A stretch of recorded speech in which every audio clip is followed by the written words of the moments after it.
cartoons, animations. How do you create them? How do you make them speak or give them motion?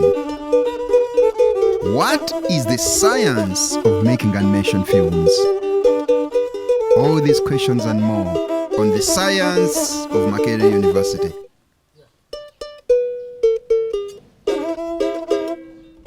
In order to answer the question, what have universities in Uganda done for us? We decided to showcase Makere University science to a wider audience.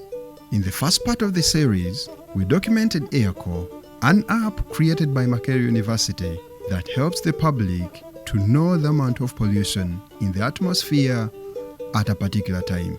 In this second part of the series, we present the science of animation films made by Makere University.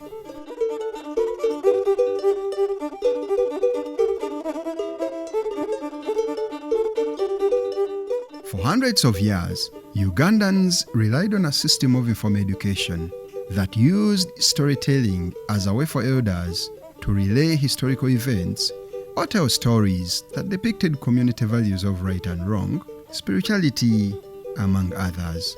This was always done in the evening by the fireplace.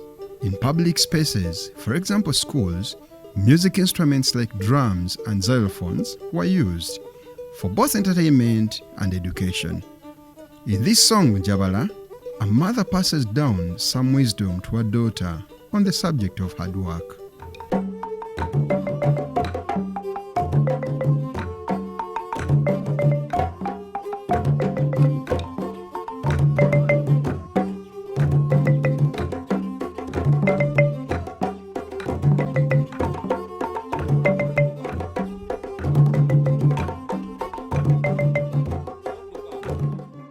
In the past, our people used instruments like these to pass on information related to spirituality and other values.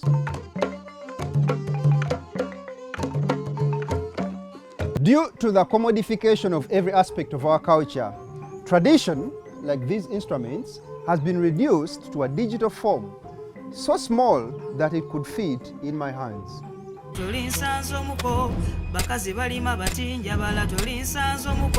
Globalization today has rendered some traditional behaviors obsolete. People have moved from smaller village settings to take on the world. In addition, they live in settings where the traditional fireplace is a thing of the past. In public places today, Ugandans have adopted the modern sound system and modern music instruments. Perhaps that is why you don't see people debating the budget for xylophones in modern wedding meetings. Therefore, the meaning of community and family and the way stories are told have to change as well to reflect the current global digital trend. Digitalizing storytelling implies that children today learn by means of digital technology. But what is the science behind the adaptation of folk tales into animation films? I want to understand, how do you create a project like this? What do you start with? What is the creative process like? Okay.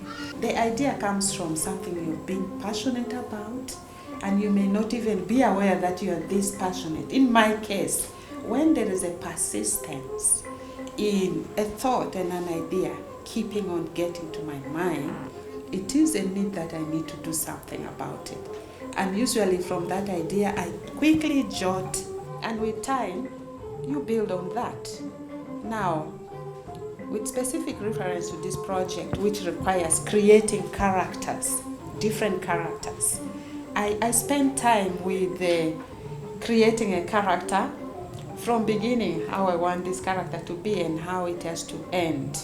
So it's like I'm giving life really to this,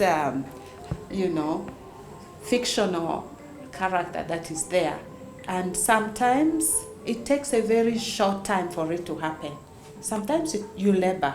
So when the inspiration comes, which is that flash moment, and you don't do something about it, it disappears.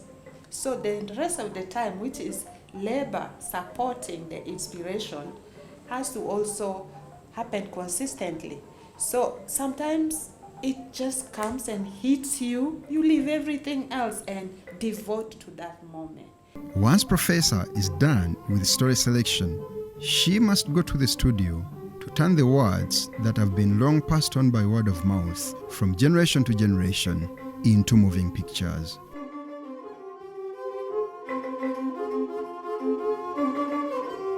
This is for my dad, who never had the pleasure of holding us in his arms.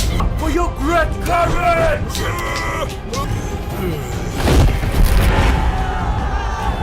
Do you like the monster very that much, old woman? The very first step when Professor goes to the studio includes briefing the managing editor on the film concept. It's the editor who will then brief his team about the work they are going to undertake. At this point, the editor must listen to Professor Dipio attentively in order to capture what she has conceptualized. Once he grasps Professor's ideas, the sketching starts on paper, and this takes various attempts and rough drafts until the final draft is presented. Once the professor endorses the draft, the next stage is to transfer the idea on paper into the computer. Obviously, you need a powerful computer and specialized software. This is the science behind animation films. My name is Leonard Simogere, and on this project, I was one of the storyboard artists. What the script tells us as storyboard artists, it tells us what is taking place, where it's taking place. Those are the scenes. So what is taking place, where it's taking place. That frame of the camera, the camera frame, is what we call the shots. Now, of course, there are many types of shots. There are medium shots, there are wide shots, close-ups. They all serve different purposes depending on what the story is asking. That's the first stage of storyboarding. Immediately when we receive the script, our focus is thumbnailing, going through quickly, breaking down the shots and in as many passes as possible so that we explore ideas.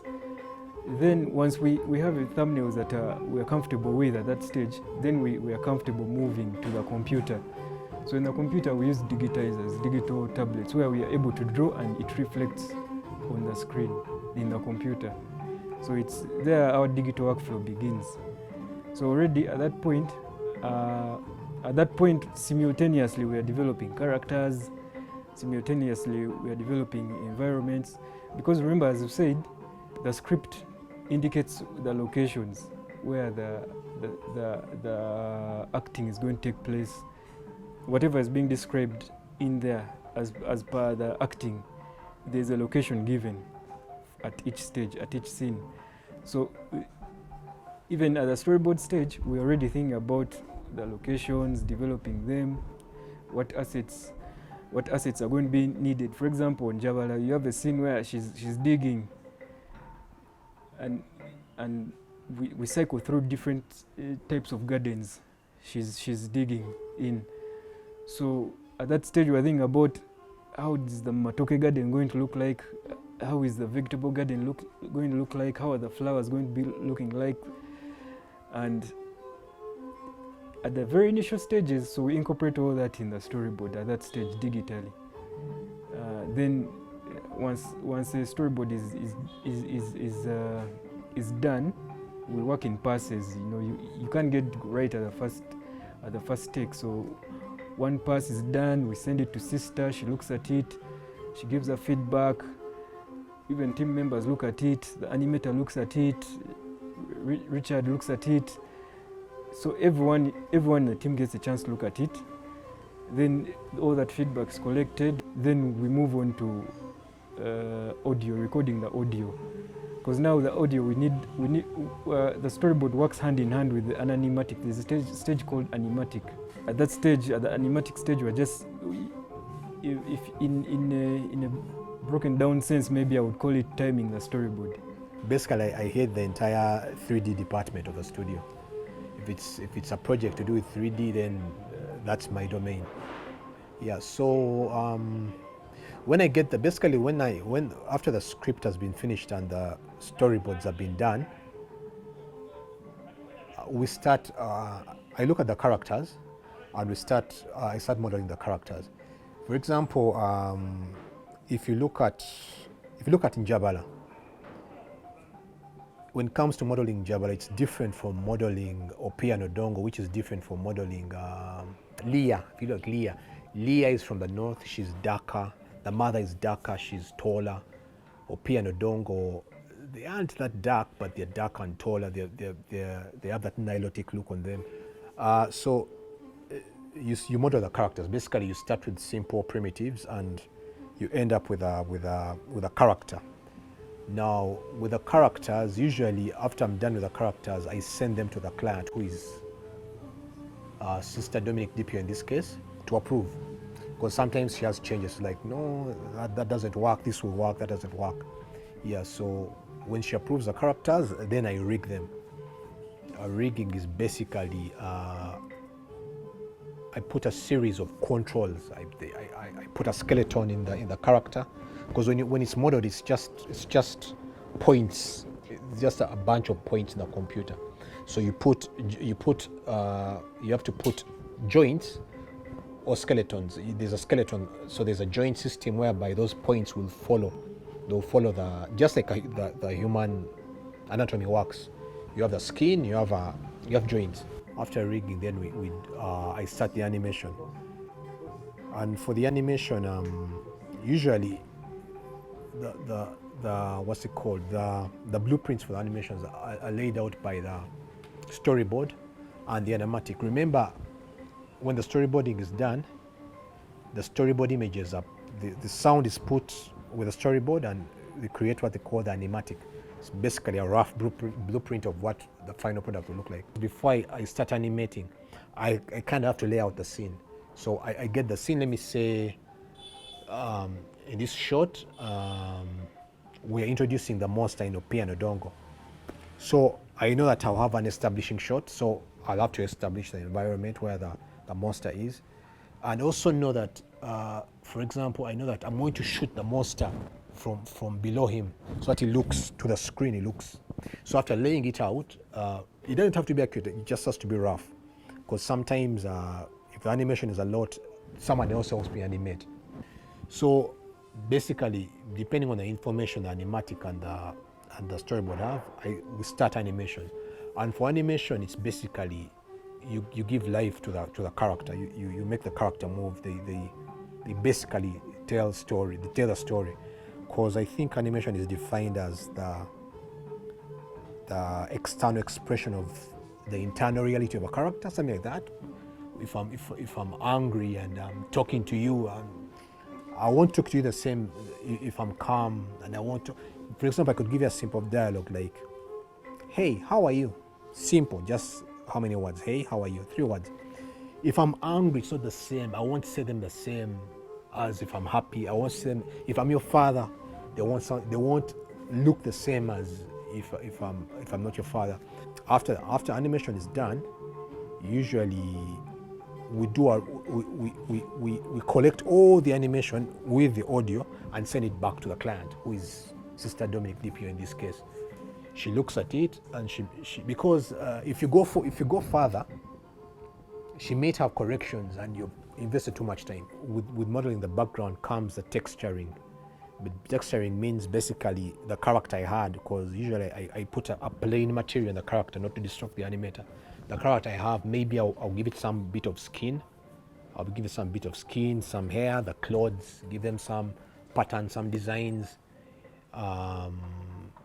Yeah, in Jabba there was some Gomesi designs, things like that. And usually this part of production is mainly, the main aid comes from the guys in the 2D department, the guys who did the character design and the storyboarding and the animatic.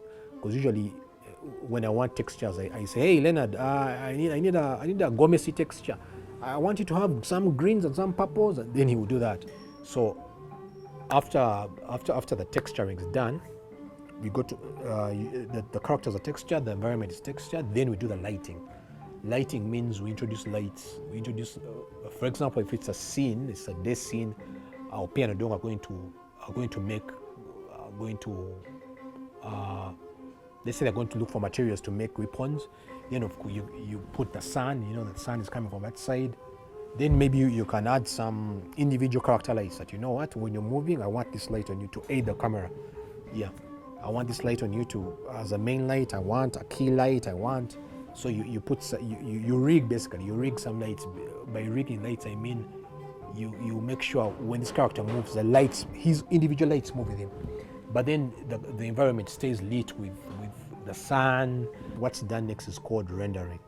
And for rendering, it's basically, I produce a bunch of images which will be put together in another program to form a video. Go for the hidden treasure. I live for you. Dad, where exactly is the treasure hidden? Machura, go that side, and I'll go this side. Dad might have hidden the treasure over there. I have found nothing yet. It's good to research as much as possible, because when you research, you go deeper than that first phase. Because like if you gave me a story of Njabala right now, I can just use what I have and do it. But if I go deeper, I now start to discover other things. I think about it more, I ask other people, they give their dimension, until I arrive at a deeper level of understanding. Then when I arrive at that deeper level of understanding, all I have to, now I have that thing I want to communicate, because I've found it, I've gone to the deeper levels of understanding.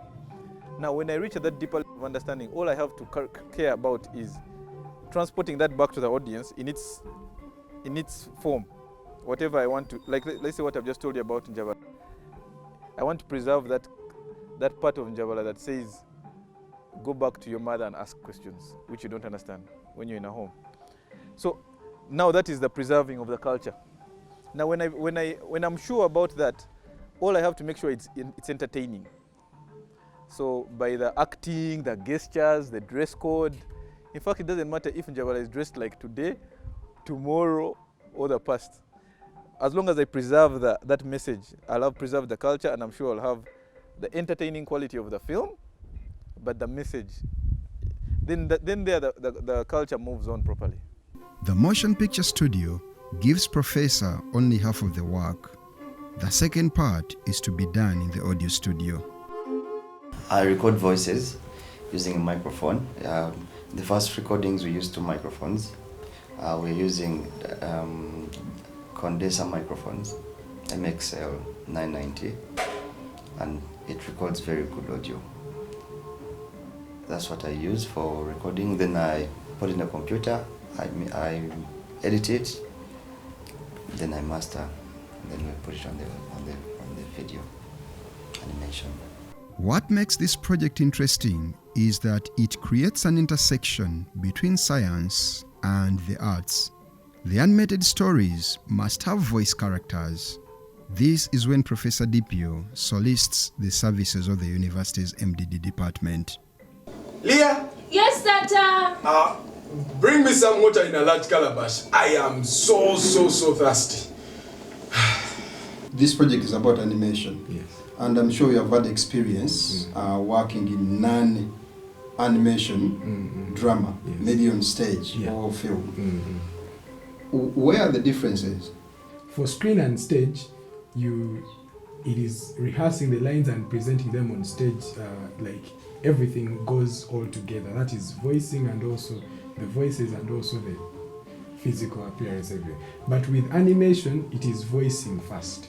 That comes first before creation of animation. So basically, the creation of the animation, the drawings and everything, the movements of the characters depends on you as the actors, what you have acted out. And so they build the facial expressions, your movements from your dialogue. So that means with animation, you have to give more, or you have to be more expressive, and you have to perform really. That if a person is creating your character offset, in post-production, it is much easier for them to create something believable for the audience to see. When you're working on the projects, was there a moment when you also were filled with emotions? It was in Leah and Doriga, where my data was down. I tried my level best to use the hubs I had at first, but then I couldn't see a change. But then later on, because of the superiority I had and the powers I had, I managed to make my daughter come back. So that situation was really touching.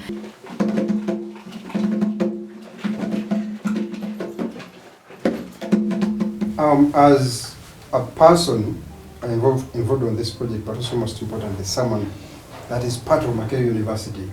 Of course, this is big, but what has your experience been working on a project like this? My experience is actually twofold. One is, first of all, working with the talents. The talents, it appears that this was their first time to get into such a project.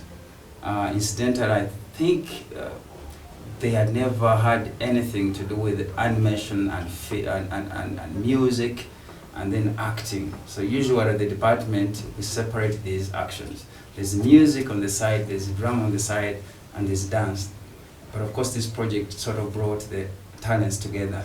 So that the experience of working with them and trying to help them understand, to navigate through the thought process and what is required, both artistically but also philosophically, because the project had many things to do with education, with entertainment, but also passing a message beyond that. Who is this ugly one on your back? Huh? Tata, this is Origa. When I went to put water at the stream, he helped me. Few people would want to put their attention, let's say, on a book this big or this big. They would want to get messages in ways that are as summarized as possible, but not only summarized, also with humor, with things that would attract them. And this project is mostly geared towards a younger age. And of course, you know that visual kinds of depictions would be the best to attract that kind of age group. So one of the motivations was how do we, first of all, there is the intention of making sure that our traditional messages, stories do not die out because of the changes that have happened in society. But how do you put them in forms that are going to remain attractive while at the same time speaking to a different generation? And we thought that animation, being the form that is quite in its own nature, attractive, with people that you know would love to be, that are glued on TV most of the time, that as they're looking for other forms of entertainment, you package this message and put it in the entertainment, but be able to reach them and reach them in ways that are not just entertaining but also educative. And I think that's the most significant aspect of it. Away from creating a brotherhood between science and the arts, why is this project important today? Makere University is on a mission, and the mission is very simple. Identify a challenge that is facing Ugandans and create a working solution. The mission for this project is to transform folk tales into animation films in order to ensure continuity and survival of our culture. Which format do you prefer? Reading stories or watching animated movies? I like to watch animated movies, you know. It's just much easier for like people, and it has more details. And the kids like animations. I, for one, like animations because I watch them at home with my niece every day. We have to watch an animation. Yes, but there is nothing like a Ugandan animation. So this is the first of its kind. And for the first one that Professor Didi shared with us, the Njabala story, the one we attended, she shared some of the pictures and the videos. When we tried to share it, some of the parents were like, oh, this applies to my own house. The Njabala's in this house. Teddy, when am I getting a copy? So they are already asking us for those stories because they relate with what their children are doing. They don't want to do anything. They don't want to wash dishes because the maid is there, you know. So with the Njabala story being animated, they'll easily watch it. Now that they can no longer have grandma and grandpa or mommy To tell them stories maybe at the fireplace, no, that's no more. Yeah, so it will be a great chance for them to watch the stories, learn, get entertained, and still they can watch them for leisure. Brilliant, Machura. We have been searching on the land. We should dig in. Look at those banana plants. How could they yield so well in this soil? What do you think about it? I think it's good. It has a good moral to obey your parents and not to trust strangers. Although I'm not talking about friends. When you're making friends, sometimes strangers could be friends that you haven't yet met. If you do not listen, one day you learn a lesson of your life. Accompany your friends as they go to the stream to fetch water. You have done it again. We called you in vain. What would you tell Makere University? Because we are on a mission to actually create animations as we have done, and this is an idea that we want to continue with. What would you tell us? What do you think we need to do? People outside there are really waiting. Every time we read the book and I tell them there is a group working on animations, people are really waiting. We are tired of having our stories told in a different way. If I get to hear any story from Africa, it doesn't give me the vibe. So we really want a vibe from you. Every time I watch Once Upon a Time, I'm like, when is someone bringing some Ugandan stories that I hear, the Njabalas, the Kahiji, the hidden riches? The university's commitment to solving Uganda's problems is stronger than before, and its ability second to none among Uganda's universities. At Makere University, we build for the future.